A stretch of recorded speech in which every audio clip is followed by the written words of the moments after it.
Je me tourne vers Florence Gaillard qui nous a rejoint pour la revue de presse internationale. Florence, on l'a vu tout à l'heure dans la presse française, mais c'est le cas également pour les journaux du reste du monde. On s'inquiète des purges en Turquie.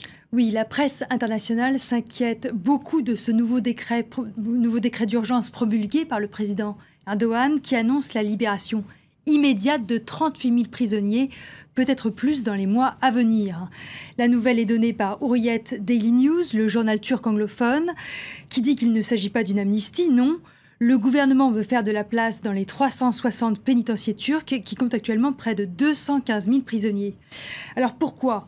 D'après le Wall Street Journal, la place est en fait réservée aux putschistes ou à tous ceux qu'on présume impliqués dans le coup d'État raté du 15 juillet, c'est-à-dire des dizaines de milliers de personnes. Cette nouvelle est très inquiétante pour le site britannique The Independent.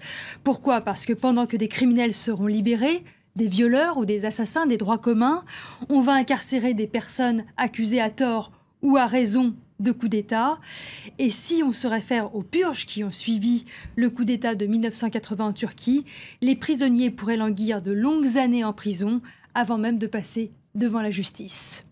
On quitte la Turquie, Florence, direction les États-Unis et Donald Trump qui s'est trouvé un nouveau directeur de campagne. Oui, Donald Trump a mis au placard Paul Manafort qui était accusé par la presse américaine d'avoir travaillé pour l'ancien gouvernement ukrainien qui était alors pro-russe. Donc c'est pas très à la mode en ce moment aux États-Unis.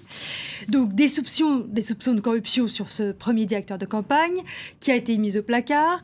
Surtout, ce directeur de campagne ne correspondait pas aux attentes de Donald Trump. D'après le site Daily Beast, Paul Manafort n'a pas réussi à apprivoiser la bête Donald Trump, mais maintenant la vraie campagne va pouvoir commencer. Et pour cette campagne sans complexe, Vincent, le candidat républicain à la Maison-Blanche a choisi Stephen Bannon. Stephen Bannon, il est connu aux États-Unis. C'est un animateur de radio ultra polémique. D'après le site Politico, l'homme est connu pour ses discours anti-establishment et pour donner la parole à des hommes politiques peu scrupuleux, pas très intéressé par les faits ou la réalité.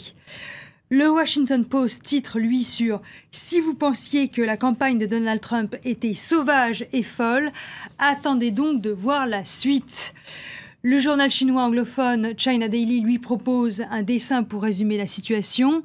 On voit l'âne du Parti démocrate envoyer les nombreux emails litigieux d'Hillary Clinton, pendant que le Parti républicain, l'éléphant, lui, n'en finit pas de donner et de recevoir des coups avec les gants de boxe. Ça promet jusqu'en novembre. Les Américains, Florence, qui font aussi parler d'eux aux Jeux de Rio, pas toujours d'ailleurs pour des raisons sportives. Non, on a un nouvel... ce qui est bien, c'est qu'avec les Jeux Olympiques, on a les Jeux, on a la compétition officielle, et puis on a les feuilletons à côté. Donc le nouveau feuilleton de ces Jeux Olympiques, c'est l'histoire de 3 nageurs américains qui affirment avoir été braqué le week-end dernier avec une arme à feu en marche des Jeux. Après, d'ailleurs, ils revenaient d'une fête dans le village olympique français, comme quoi il faut toujours aller aux soirées françaises. Le problème, c'est que leurs versions sont incohérentes et si on regarde les photos présentées par le Daily Mail ce matin, ils semblent avoir leur portefeuille avec eux quand ils rentrent au village olympique, portefeuille qu'ils disent donc avoir été dérobé. Donc le Daily Mail titre « Un braquage », mais quel braquage exactement ? Parmi ces nageurs, il y aurait Ryan Lochte, qui est le concurrent de Michael Phelps. Lui est déjà rentré aux États-Unis, mais ces 2 acolytes nageurs ont été interpellés à l'aéroport de Rio de Janeiro. Et leur passeport a été confisqué et maintenant ils vont devoir répondre de leurs accusations devant la justice brésilienne. On attend donc la suite de ce feuilleton. Ouais, des Américains donc, qui risquent d'avoir de mauvais souvenirs de ces Jeux, comme d'ailleurs peut-être ces jumelles allemandes qui ont couru le marathon ensemble. Oui, alors, on aimait bien ce jeu de mots du Parisien tout à l'heure, le pain de sucre avec le goût amer. Donc, amertume peut-être pour les Américains et on termine avec cette jolie photo de ces jumelles allemandes, Lisa et Anna Aller, qui franchissent ensemble la ligne d'arrivée du marathon main dans la main.